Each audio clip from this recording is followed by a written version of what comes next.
안녕하십니까, 박사입니다. 러시아가 분쟁에서 궁지에 몰려 추가로 70만을 동원한다 어쩐다는 가짜뉴스가 절정에 이르고 있습니다.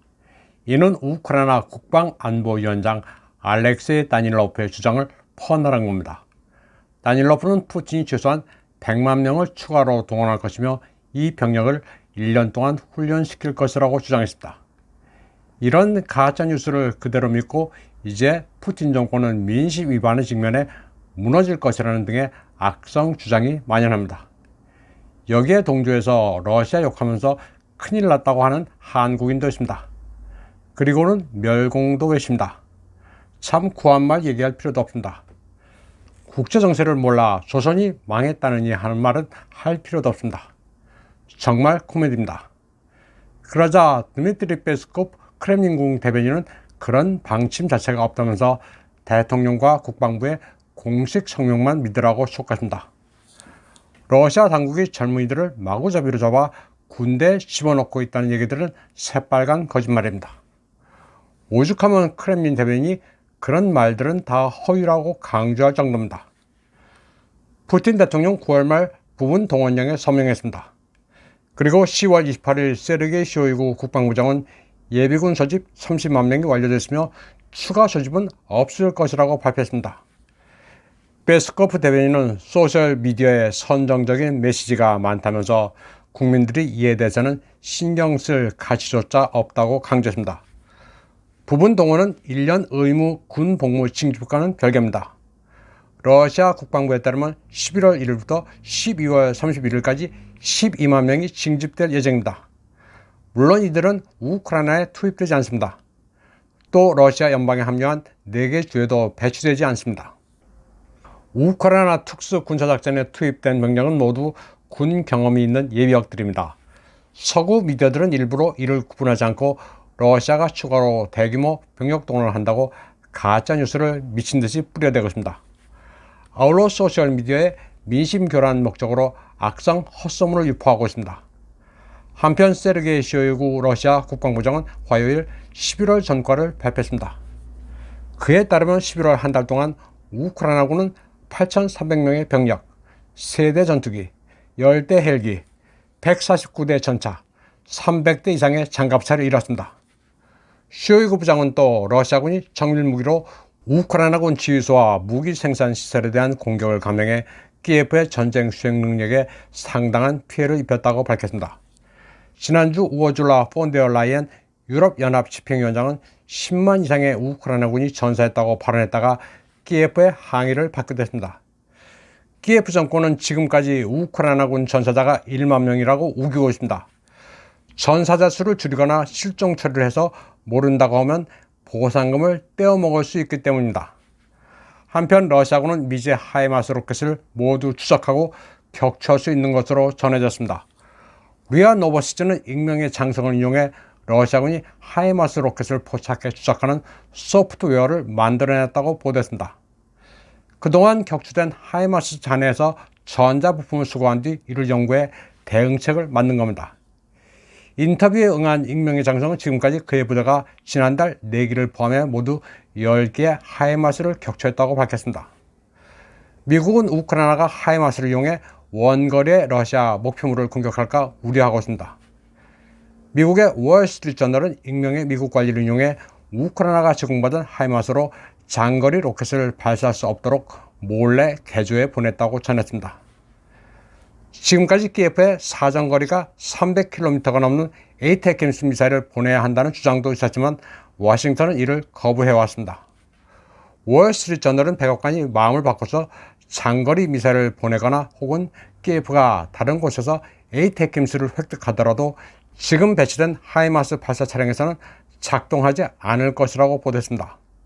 월스트리트저널과 통화한 익명의 관계자는 하이마스 발사 차량의 하드웨어와 소프트웨어가 다 개조된 상태라고 밝혔지만 우크라이나군은 논평을 거부했습니다.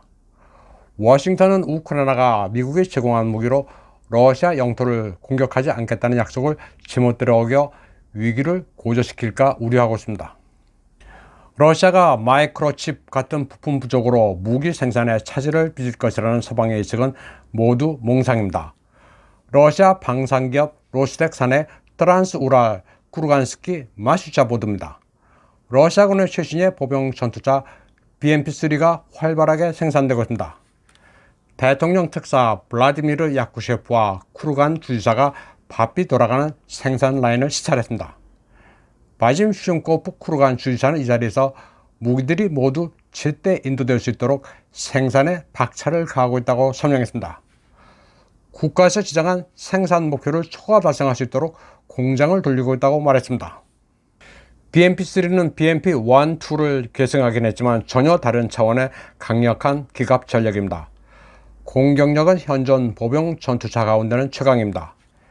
100mm 접 활강포에 30mm 기관포, 91K116 포발사 대전차 미사일로 무장합니다.